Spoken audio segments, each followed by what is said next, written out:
Welcome, ladies and gentlemen, to another episode of the greatest podcast on the earth. Sideline strategist. What? The sideline What did you strategist. say? What did you say to me? The sideline strategist. I am tired of repeating this. Yeah. You started yelling too hard, bro. You said your mic started messing up. But you're right. It's the sideline strategist, where we give you the You want to best, do that again? the most informal, most entertaining podcast out there. And I'm good. We can keep it rolling. But you want to start over? I do. We can start over. I got too into character. I'm sorry. I got too into character. You started yelling, and you sounded like. I was excited. What? I was excited. Ah.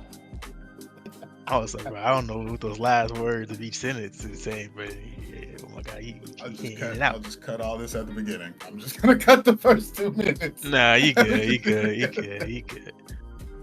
All right. What was that? I'm not even gonna get into that. Welcome to another episode, ladies and gentlemen, to the greatest podcast on the earth. Sideline strategist. The what? Sideline strategist. What is that? I don't know. What is that? Say I it. said the sideline strategist. Oh, you mean the most entertaining, most informative, and most relaxed podcast out there, the Sideline Strategist. Yeah, that's what you said, but I'll roll with it. And that's why I feel. But hey, man, we gotta talk about this weekend, man. We gotta talk about this past weekend. Insane thing in sports. Would you like to start us off? Where would you like to go? We got 4 separate locations. All of Okay, which we have can. their own. It's okay. You know. Let's start off what everybody was thinking. Start off with the Chiefs versus Texans game. I'm gonna keep it 100 with you, man. Okay. I'm gonna keep it 100 with you. There's a massive problem that was just witnessed on that day. It's that Saturday, was it afternoon? We all saw what direction and how much control the upper part of the NFL has on games. Oh yeah. There was there's some things being done that the people know about. Roger Goodell knows some bro. I think the biggest one was that roughing the passer. Oh, you can't. It's like, hear me out. You gonna be throwing these flags? I'm gonna need replays, because the same way that we're sitting here having replays for like every single touchdown has to be replayed, correct? And and every single play or something like that is every single play in like an overtime or every single score. It's like it has to be replayed. It has to be reviewed. Yeah, reviewed. So it's like, I think we should start doing that for major fouls. I mean, will it slow down the pace of the game? At first, yes, because they're going to realize how much they're actually throwing flags in this game. The game's going to move a lot slower, and we're going to, the referees are going to be able to see, okay, we're throwing a lot. This game is going slow. It's going to change the way we play football, because one thing, the players aren't going to be that tired. They're going to still be tired. Or getting through a full game, yeah, you're going to be tired. But more like in the simple fact of, with all those breaks, if every single major foul is getting replayed so that stuff like that doesn't happen, in my opinion, I think we get a different outcome. I think Texans would have been on top. I think. Now, I don't know if I'll entirely say the Texans would have just won. And I primarily say that because of the special team side of it. The end. Okay. That wasn't originally what I was going to talk about, but that's a part of it. I don't know how to pronounce it. I think his name is Fairbairn. I don't know how to say his first name. But he missed. There were 3 times where the Texans had the ability to score points. And in those 3 times, there was a missed field goal. 3 points. There's a missed extra point going into, I think it was either going into halftime. I think there was one. And then there was a blocked field goal. Now, one of them he can't really control. Now, sometimes he would just get pressured through the line on special teams, and then things happen. Okay, great. Mm-hmm. But then one of them is like you CJ Stroud takes them down the field, gets them closer to, making this a closer game. Then you miss the extra point, takes the entire wind out of your sails.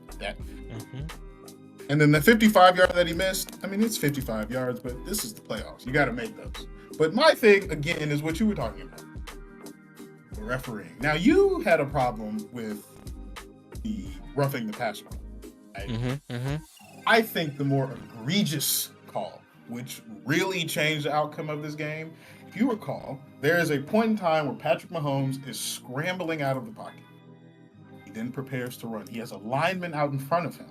Patrick is doing his best not to get hit. And then he has a late slide.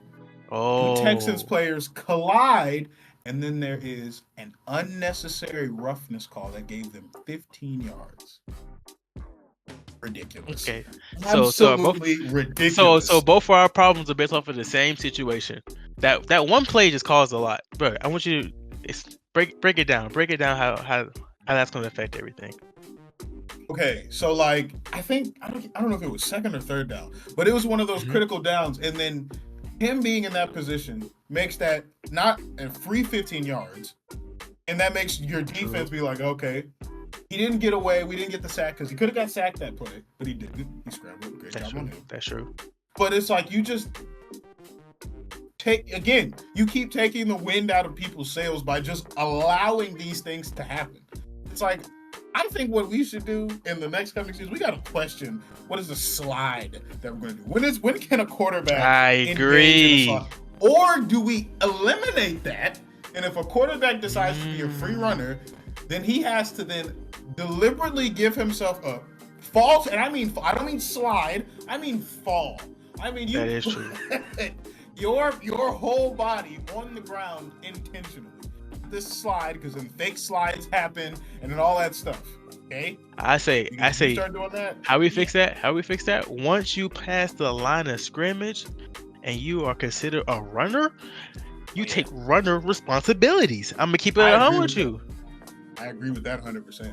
I agree with that. I mean, it's gonna make those rushes by the quarterback that more precious at that point, because who really out there risking it all without having the ability to slide, Everybody is not Lamar Jackson. Like, out of bounds would have been my best friend if I was there. And he was near out of bounds. He was near it. Okay, so bro, he was near that. Not the flop. There was not the flop. I'm about to say there was not the flop, but there's one where he kind of. I think it might have been the flop, but not like him flopping right before that. He's kind of taking his time, tiptoe. Yes. He's slowing down to get hit. To get out of bounds, got hit, and then tried to. I know exactly. But it's like he purposely slowed down to try to draw a foul. Yeah. But it's like, bro, this isn't the NBA, bro. We don't. That's not how we play football, bro. You looking I can agree, bro. We all loved Patrick when he was sitting here throwing those crazy. He's still doing it to this day. Still throwing those crazy passes. Man's always parallel to the ground and sitting here making those passes, Shank. Oh, absolutely. But it's lately, I feel like it's been more of just kind of playing less athletic, more. I wouldn't even say more smart. It's more of just the fact of you're playing it in a way of. He's playing it in an area of kind of sitting here I don't need to do as much because I can use other factors that aren't involving me being athletic, if that makes sense. Absolutely, and it's well within his right to. It's within the rules. That's why the rules need to change. Ruling of how we're seeing these things needs to be different. Because if you allow it, then it's accepted. So I'm not mad at it. I'm not mad at the fake slides. I'm not mad at the flop. I mean, I don't like it, but I'm also just well, who's telling anyone no? You're not telling anyone they can't do it, so why would I stop? Especially if it's giving us 15 yards of real estate. That's a lot of distance. Guaranteed. That's a lot. That's red zone activity. If you're at the 30 and you get to a certain point in time, they're half in the distance to the goal. Right. What? Oh, give me it all. I wish Patrick was doing that for my team, but he's not. So I'm not. All I'm saying is,